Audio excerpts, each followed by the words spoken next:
niveau des les libéraux, eux autres sont en train de faire de la censure d'Internet. On sait qu'il y a certains conservateurs du Parti conservateur qui ont supporté cette censure d'Internet-là. Est-ce que vous supportez cela? J'ai pas entendu le premier parti.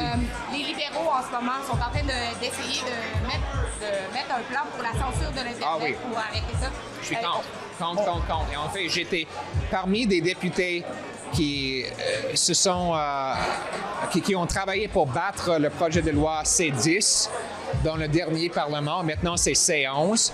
Je vais voter contre, je vais travailler contre et je vais travailler pour protéger la liberté d'expression sur l'Internet.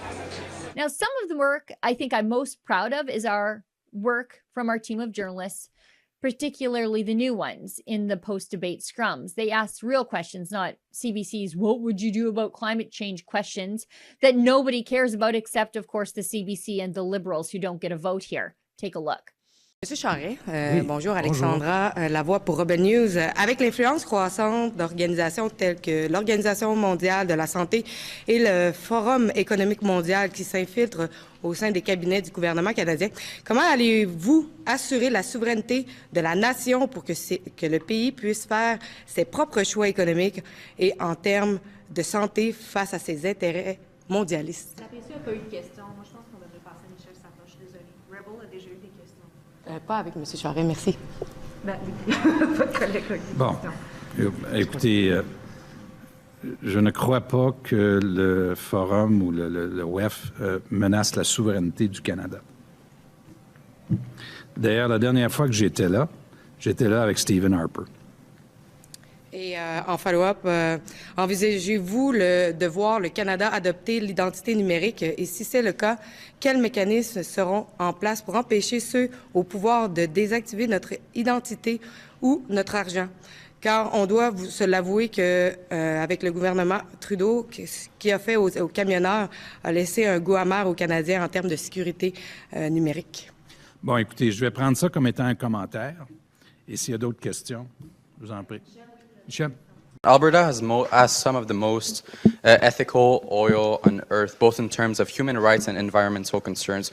Why are Conservative leadership candidates tiptoeing and apologizing around WEF climate language like net zero instead of doing the best thing that we could do here in Canada for the environment and sell our oil to foreign countries around the world? Venezuela and Ireland aren't playing these games themselves. Well, you certainly don't get any tiptoeing with me when it comes to what I believe is a very misguided net zero carbon policy. On the contrary, I believe that Canada's natural resources are a blessing, and I'm not going to let oil and gas be cancelled.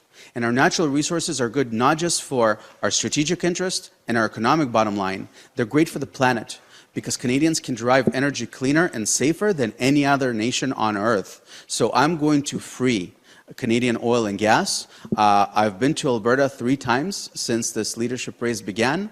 I have a very robust Western Canada policy, and it's not just great for Western Canada. I believe that the only way that we're going to get out of the fiscal hole that the Liberals are going to leave us in is to unleash the economic potential of our country, and I'm going to do that by turning Canada into a natural resources superpower. Thank you very much. Jay for Rebel News. We've seen you shut down Brampton public parks, playgrounds, and other public facilities under threats of $880 COVID fines and worse. My colleagues and I witnessed you breaking your own rules, heading to play hockey with your friends, and you lied about that too. What do you say to voters that don't believe you because of your past actions? Well, I certainly don't agree with Rebel Media, and was very clear that I was one of the few big city mayors that pushed back against the closures of recreation. And I'm sure you know that complaint from Rebel was found to be factually incorrect. And I'm proud of my record during COVID-19 to have been one of the few big city mayors in the country who didn't have vaccine mandates and pushed to make sure that recreation was open to stay active, to stay fit. Mr. Charest, how you doing? Welcome West. Thank you very much. Can I ask you a question about fake news and disinformation? Justin Trudeau talks about it a lot, and he suggests that government has a role in identifying misinformation and disinformation and regulating it somehow. Do you believe that's something that the government should do, or do you think one man's fake news is another man's truth?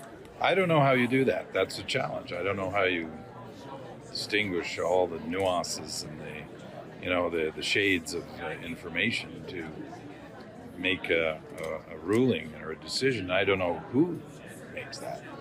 So, we live in a world where we're just going to have to work hard to educate people to be as critical as they can and have a critical mind on the information they receive. Quick follow-up. One of Trudeau's proposals with Minister Rodriguez would alter the algorithm for Facebook or Google to boost content that the government prefers. Could be Canadian content, could be qualified news organizations. I think the implication is it would suppress other things. How do you feel about that algorithm change proposed by the minister? Well, I'm not sure what they're talking about, and I don't understand what they're talking about. And I don't think they should be trying to engineer things that they don't understand or that they know what they're talking about. And last but definitely not least, my favorite part of the job, talking to the people. And we heard from a lot of you at campaign rallies over the summer. Il est plus rassembleur. Je trouve que c'est une personne qui le monde ne le connaisse pas beaucoup, là, surtout au Québec. Mais je pense que le monde aime son discours. Parce que M. Charest, ça fait des années qu'on le connaît. On sait ce qu'il a fait en politique. Ça n'a pas été très, très fructueux. You want to tell us what brings you out here? Are you a Pierre fan? I am, yes, very much so. I feel like the way this country's been headed recently, we've been headed in the wrong direction, both economically, socially, and just about every way you can. Under this Prime Minister, I don't see a future for Canadians, not one that I see under Pierre, at least. Is there anything you heard from him today that you would really support if he went through with? I mean, I really like that he's against vaccine mandates. I'm vaccinated. I just hate the idea that the government owns people's bodies. I hate coercion. I'm all about individual rights, individual choice. He said a lot of things that I like. I'm only skeptical because he's only really been talking about these things for about 2 or 3 months, whereas some other people, like Bernier and Baver, have been talking about them for a while. So I'm open. I'm considering him. I'm interested. I'm glad. I'd much rather have him than Charest or Trudeau. Don't get me wrong. But I think my people are a little bit skeptical. He's gonna have to do a little bit more work to prove that he means what he says. But I like almost everything he's saying. What you just saw was an excerpt from my nightly show, the Ezra Levant Show. Every weekday, I do a monologue. Usually it's about half an hour. Then I interview an interesting guest, and then we read my hate mail or my fan mail, whichever is more fun.